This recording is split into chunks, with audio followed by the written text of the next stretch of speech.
I'm going to go ahead and get started with the second demo here. And for this second portion, I'll pretty much do what I did the first time around, but maybe go through a few more steps and maybe take some questions if anybody has specific questions about anything behind building toolkits. One thing I probably should mention is that, and that I alluded to the first time around, is that the toolkit is assigned to one point person who's the manager of the toolkit. So there are two roles that, with different sets of permissions for the toolkit application. The manager, who can build tabs, add tabs to the toolkit, and delete them if necessary. The manager also has the ability to invite other collaborators to participate in the toolkit development, and they also have the ability to delete documents that have been posted to the toolkit if it's decided later on that those documents should not, in fact, be in the toolkit. The other role that can be assigned is one that we're calling a collaborator or a contributor. And those people are the part of the technical working group as well. And they have the ability to add documents to the toolkit that they think should be included in there. But they have a more limited set of permissions. They can't delete content from the toolkit, for example. They can't add the tabs. They can't delete the tabs. And this is just so that, because there will be probably a number of people working in the technical working group, and if everybody can go in and delete and add resources, it might get pretty messy after a while. So we've decided that one person should be the point person that's able to do that. And then the other people can make suggestions of what content perhaps should be deleted, but they do that by adding comments. And I'll show you a little bit later how they can do that. So in the first presentation, I showed you how to add a tab. I'll go now and add a subheading in that tab, and it's through a similar process. You go to the Build Toolkit menu and click on Add New Subheading. And again, you're presented with a similar type of form. The first step is to select the tab that you want that subheading to appear under, and then you give that subheading a name.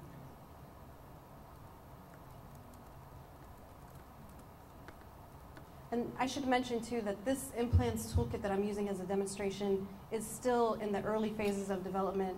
I think there was an impression that we were close to being done, but it's actually probably won't be published until the beginning of 2010. If you look here, this is probably what gave the impression that it was done. If you go to the tabs, you'll find that they're completely empty. Well, actually, oh, there's a couple of resources here and there. But so the technical working group for the implants toolkit is still in the developmental phases. We still need to tap into the larger LAPM community of practice to get their input. So it's nowhere near being finished. You can also give a description to kind of describe what kinds of materials are under that particular subheading if you want to. And then you can click on Save.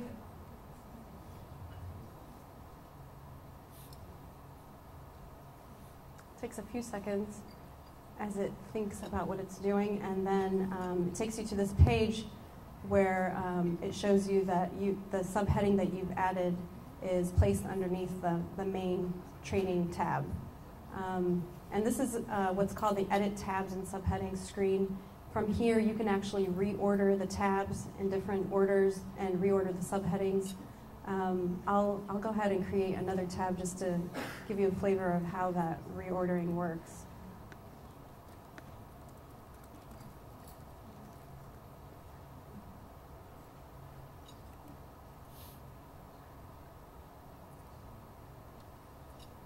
And here again, I just went to the Build Toolkit menu and clicked on Add New Tab. And I added one called Policies and Guidelines. And I actually, I might have wanted that to appear after training, but it's placed it here automatically before training. So the way I could change that order is from this Edit Tabs and Subheadings menu, which you can also access from the Build Toolkit under Edit Tabs and Subheadings. And from this page, you see a little compass or a group of arrows to the left, and you just grab the one arrow that you want to move and drop it into the correct order. And it says that you have to save in order for these changes to be saved. So click on save.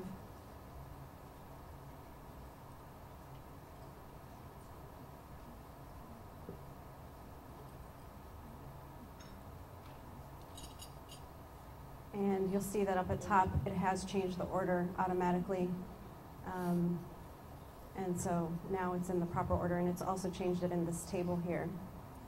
From here, you can also edit the content of that tab, meaning you can change the label if you decide you want to call it something else.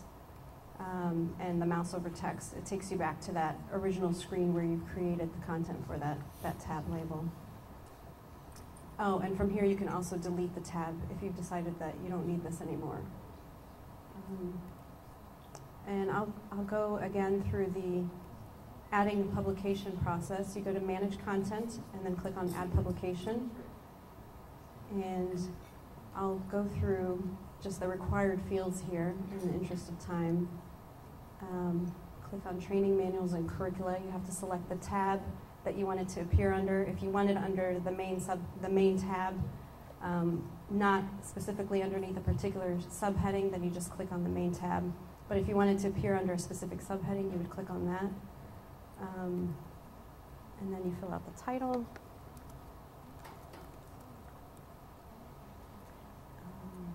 You can, just like with your email attachments, you go through a similar process of uploading the document.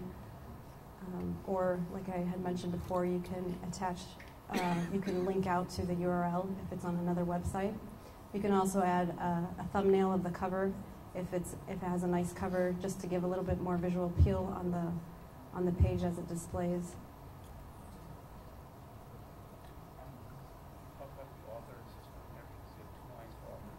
Oh, okay. Right, so for under the author field, there's two fields here for the author, and what the reason behind this is to, if you have multiple authors of the document, then you can enter the first author on the first line, the second author on the next line. If there's more than two authors, you just click on Add Another Item, and another box will appear.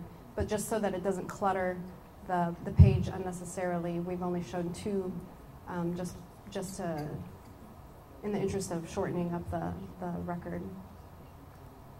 And under the publisher, you can start typing out. And what it does is it provides you a drop-down of entries that have been already created with that same organization, so you can select one of those.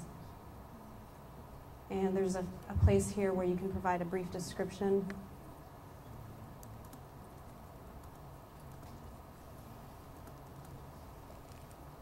Of course, you'd want to provide something more meaningful than what I've just entered.